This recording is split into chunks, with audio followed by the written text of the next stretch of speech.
अस्सलाम वालेकुम students. I hope आप ठीक होंगे। आज design and analysis of algorithm की एक और वीडियो में मैं आपको वेलकम करता हूं। आज की इस वीडियो के अंदर हमने नेस्टेड लूप की टाइम कम्प्लेक्सिटी के ऊपर बात करनी है। तो यहाँ पे आपको नज़र आ रहा है कि हमारे पास एक नेस्टेड लूप गिवन है और इसकी आज हम एक टाइम कम्प्लेक्सिटी की इक्वेशन ड्रॉ करके देखेंगे। इससे पहले वाली वीडियोज़ के अंदर हम सिंपल लूप की टाइम कम्प्लेक्सिटी फाइंड कर चुके हैं, जिसके अंदर हमने प्लस के ऊपर उसको देखा, उसके बाद मल्टीप्लिकेशन की देखी और एंड पे हमने डिवीजन की टाइम कम्प्लेक्सिटी फाइंड करके देखी जब हमारे पास सिंगल एक लूप होता था। लेकिन आज हमारे पास हम नेस्टेड लूप को स्टार्ट कर रहे हैं और इसकी जल्दी से हम इसको इसकी टाइम कम्प्लेक्सिटी फाइंड कर लेते हैं। तो सबसे पहले हम इसको एक ड्राई रन कर लेते हैं और उसके बाद हम यहाँ पे ऑपरेशन फ्रीक्वेंसी की बात करते हैं। तो अगर पहली लाइन देखी जाए तो इसके अंदर क्या हो रहा है कि एक लूप है जिसको हम आउटर लूप कह रहे हैं, वो 1 से स्टार्ट हो रहा है आई और जा रहा है less than equal to N. N कोई भी नंबर हो सकता है, कोई भी वैल्यू हो सकती है, और उसके बाद आई के अंदर प्लस प्लस हो रहा है।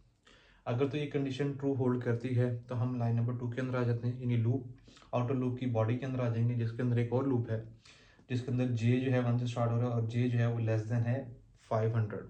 यानी यहाँ पे कोई कांस्टेंट वैल्यू है, कांस्टेंट वैल्यू के लिए वो चल रहा है। अच्छा, अगर तो ये कंडीशन ट्रू होती तो हम फिर लाइन नंबर 3 के आ जाएंगे, यानी इनर लूप की बॉडी के अंदर आ जाएंगे और ये लूप अपने आप को चलाता रहेगा। अच्छा, अब इसको सॉल्व करने से पहले थोड़ी सी चीज़ें हम समझ लेते हैं। हमने देखा कि हमारे पास ऑपरेशंस होते हैं और फ्रीक्वेंसीज होती हैं। ऑपरेशन यानी हम ये देखेंगे कि ये जो लाइन 1 है ये जब चलती है तो इसके अंदर कितने नंबर ऑफ ऑपरेशन आते हैं पहली दफ़ा चलने में, लास्ट टाइम जब चलेगी तब भी, और दरमियान में जब चलेगी तब भी।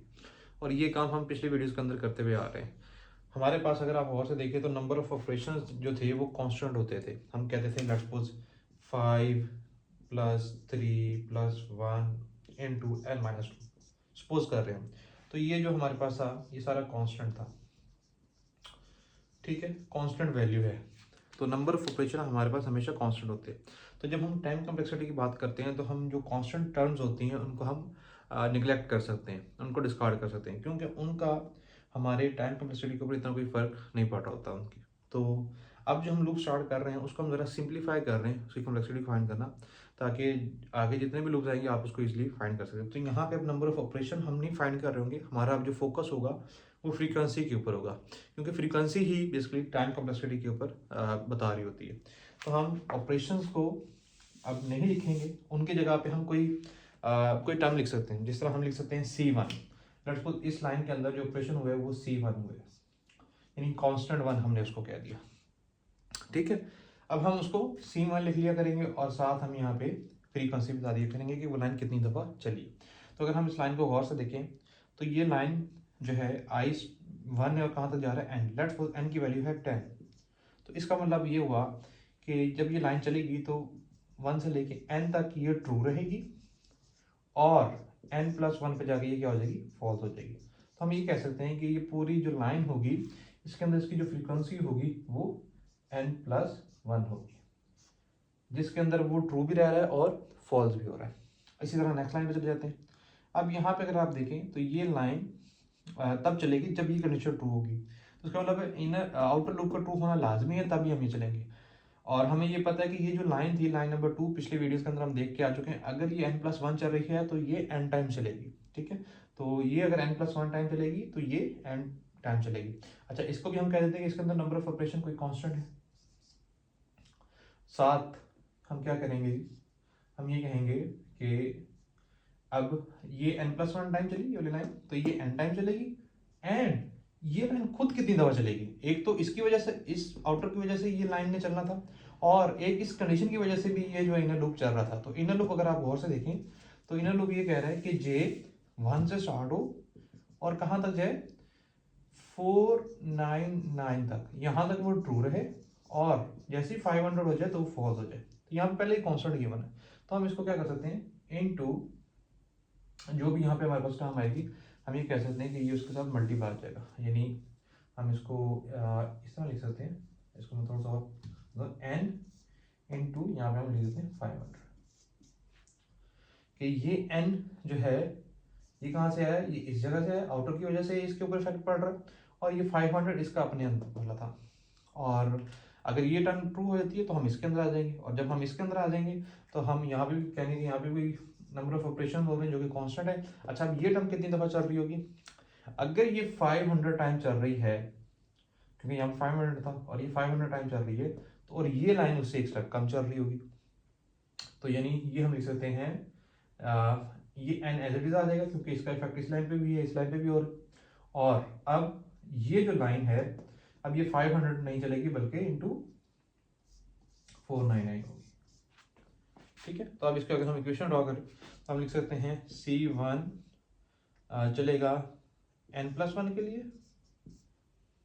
प्लस C2 चल रहा होगा n इंटू 500 के लिए, और प्लस C3 चलेगा n इंटू 499। और इसको हम अगर सिंप्लीफाई करें, ओपन करें, तो हमारे पास C1n प्लस C1 प्लस अच्छा, इसको n को हम पहले लिख लेते हैं। हम ये लिख सकते हैं nC1, ठीक है, और plus C1 plus nC2 500 plus nC3 499।